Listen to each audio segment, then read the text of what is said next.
Shalom saudara-saudari yang terkasih di dalam Tuhan Yesus Kristus. Senang rasanya bisa kembali hadir dan berjumpa di renungan pada hari ini.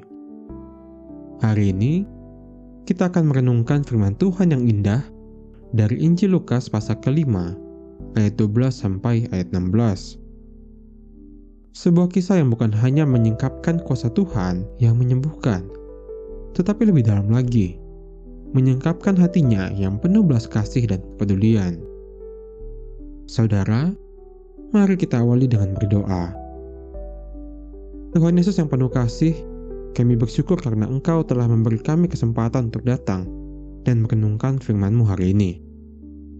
Kami percaya bahwa setiap firman-Mu hidup dan berkuasa, menyentuh hati kami yang remuk dan mengangkat jiwa kami yang terpuruk.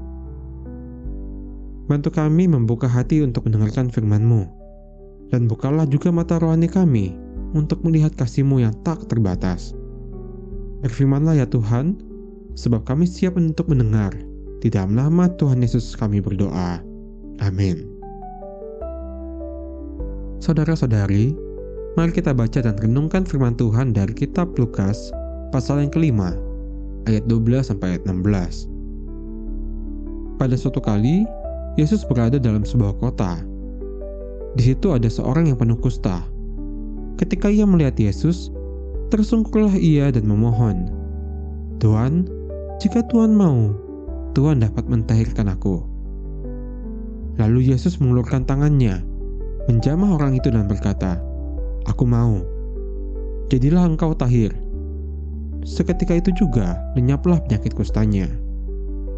Yesus melarang orang itu memberitahukannya kepada siapapun juga dan berkata, "Pergilah, perlihatkanlah dirimu kepada imam, dan persembahkanlah untuk pentahiranmu persembahan seperti yang diperintahkan Musa, sebagai bukti bagi mereka."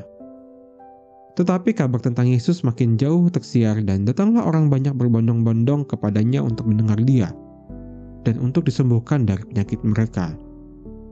Akan tetapi, ia mengundurkan diri ke tempat-tempat yang sunyi dan berdoa. Penyakit kusta di zaman Yesus bukan sekadar penyakit fisik.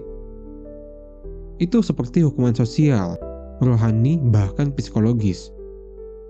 Seorang penderita kusta harus hidup terasing, tidak boleh tinggal di kota, tidak boleh menyentuh orang lain, dan dipandang najis secara hukum Taurat.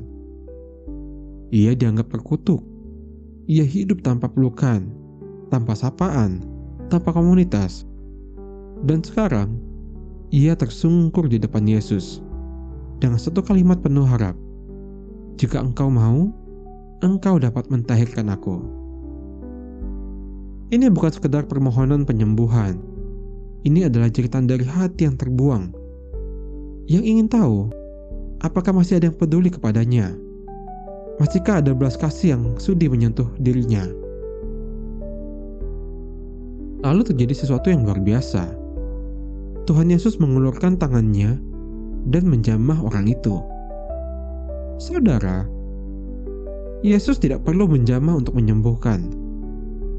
Ia bisa cukup berkata sepatah kata saja, dan kusta itu lenyap. Tapi Tuhan tetap menjamah orang itu. Mengapa? Karena Tuhan bukan hanya ingin menyembuhkan kulit yang rusak. Ia ingin menyembuhkan hati yang terluka. Tangannya menyatakan bahwa engkau masih layak untuk disentuh, untuk dipeluk, dan untuk dikasihi. Yesus tidak menjauh dari yang najis. Ia mendekat. Dan ia tidak jijik terhadap dosa, melainkan ia mengasihi. Disinilah kita melihat kasih Tuhan yang tidak menjauhkan, tetapi mendekatkan. Kasih yang tidak memandang dosa sebagai alasan untuk menghindar, tapi sebagai alasan untuk datang dan menyelamatkan. Yesus sedang menantang norma sosial dan keagamaan waktu itu. Ketika masyarakat mengucilkan si kusta, Yesus memulihkan martabatnya. Ketika agama berkata jangan sentuh, Yesus berkata, "Aku mau, jadilah engkau tahir." Inilah Yesus yang kita kenal. Dia bukan hanya juru selamat yang berkuasa, tetapi juga penebus yang berbelas kasih. Ia tidak takut menjadi najis demi menjadikan orang lain tahir. Ia tidak takut dikritik demi menyentuh orang yang terbuang. Saudara, kisah ini bukan hanya tentang si kusta. Ini adalah kisah tentang kita semua. Engkau dan saya. Kita semua pernah menjadi si kusta di hadapan Allah. Penuh dosa, malu, najis, dan tak layak. Namun saat kita tersungkur di hadapannya dan berkata, "Tuhan, jika Engkau mau," dan Tuhan akan menjawab, "Aku mau. Aku mau mengampuni engkau. Aku mau memulihkan engkau. Dan aku mau menebus engkau." Firman Tuhan dalam Yakobus 2 ayat 14-17 mengingatkan kita bahwa iman tanpa perbuatan adalah mati. Dan perbuatan yang dimaksud bukanlah karya yang besar, melainkan kasih kepada yang kecil, yang terpinggirkan, dan yang terabaikan. Melalui firman ini, Tuhan Yesus memberi kita teladan, peduli kepada yang tidak dipedulikan, mengasihi mereka yang tidak dikasihi, menyentuh mereka yang tidak tersentuh. Jangan tunggu sampai dunia jadi lebih baik untuk memulai peduli. Kita dipanggil untuk menjadi terang, bukan setelah semuanya bersih, tetapi ketika di tengah kegelapan. Mungkin di sekitar kita ada orang yang tak pernah disapa, ada keluarga yang terpinggirkan, ada anak-anak yang dibesarkan tanpa pelukan kasih, dan mungkin ada jiwa-jiwa yang berkata dalam hatinya, "Jika Engkau mau." Saudara, maukah kita menjadi perpanjangan tangan Tuhan? Yesus telah menjamah hidup kita. Ia telah memulihkan, mengampuni, dan mengasihi kita tanpa syarat.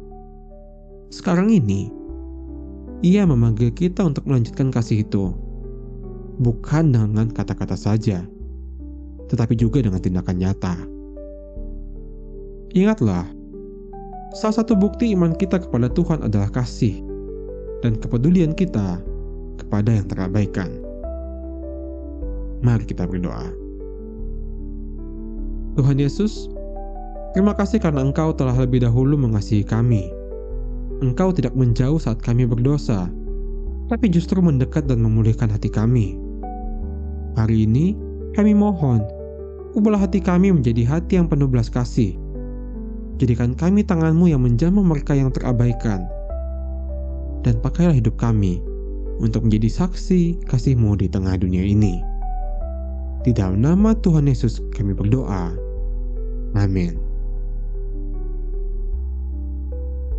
Terima kasih telah merenungkan firman Tuhan bersama kami. Jika renungan ini memberkati hidupmu, jangan lupa untuk klik like dan tinggalkan komentar berisi pokok doamu.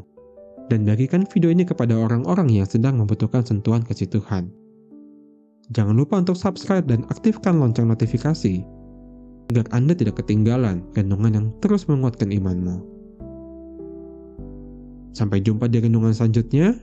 Tuhan Yesus memberkati.